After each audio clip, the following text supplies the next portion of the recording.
Hello friends, welcome to Lakshmi ఒలువులాస్ kitchen. నేను మీ లక్ష్మి.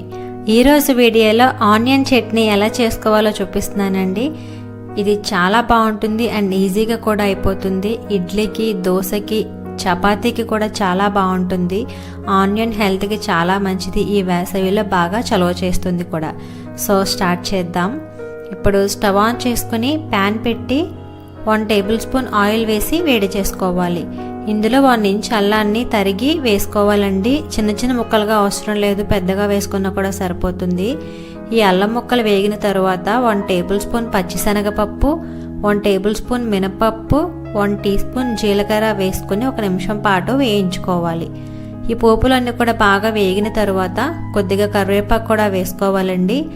అలాగే 5 పచ్చిమిర్చి కూడా కట్ చేసి వేసుకోవాలి. ఇప్పుడు ఇవన్నీ కూడా వేయించుకోవాలి. ఇవన్నీ వేగిన తర్వాత ఇప్పుడు 2 ఆనియన్స్ తీసుకుని ఇలా సన్నగా పొడవుగా కట్ చేసి ఉంచుకోవాలండి. ఇలా సన్నగా కట్ చేసి వేసుకుంటే ఆనియన్స్ చాలా తొందరగా వేగిపోతాయి. ఇందులోనే 1 టీ స్పూన్ ఉప్పు కూడా వేసుకోవాలి.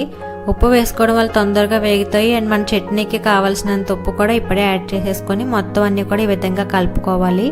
ఇప్పుడు మూత పెట్టుకుని మీడియం ఫ్లేమ్లో మధ్య మధ్యలో కలుపుకుంటూ 2 నిమిషాల పాటు ఆనియన్స్ అనేది మగ్గించుకోవాలండి.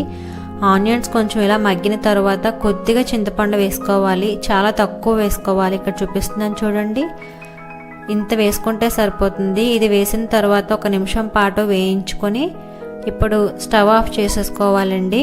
స్టవ్ ఆఫ్ చేసుకొని చల్లార్చుకోవాలి. బాగా చల్లారిన తర్వాత ఈ ఆనియన్ మిశ్రమం అంతా కూడా మిక్సీ జార్లో వేసుకోవాలి.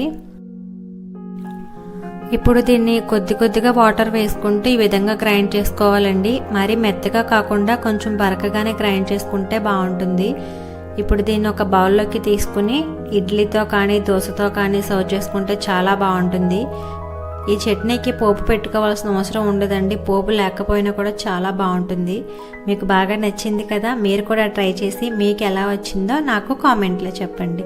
అలాగే ఈ వీడియో కనుక మీకు నచ్చినట్లయితే నా వీడియోకి లైక్ చేసి మీ ఫ్రెండ్స్కి కూడా షేర్ చేయండి.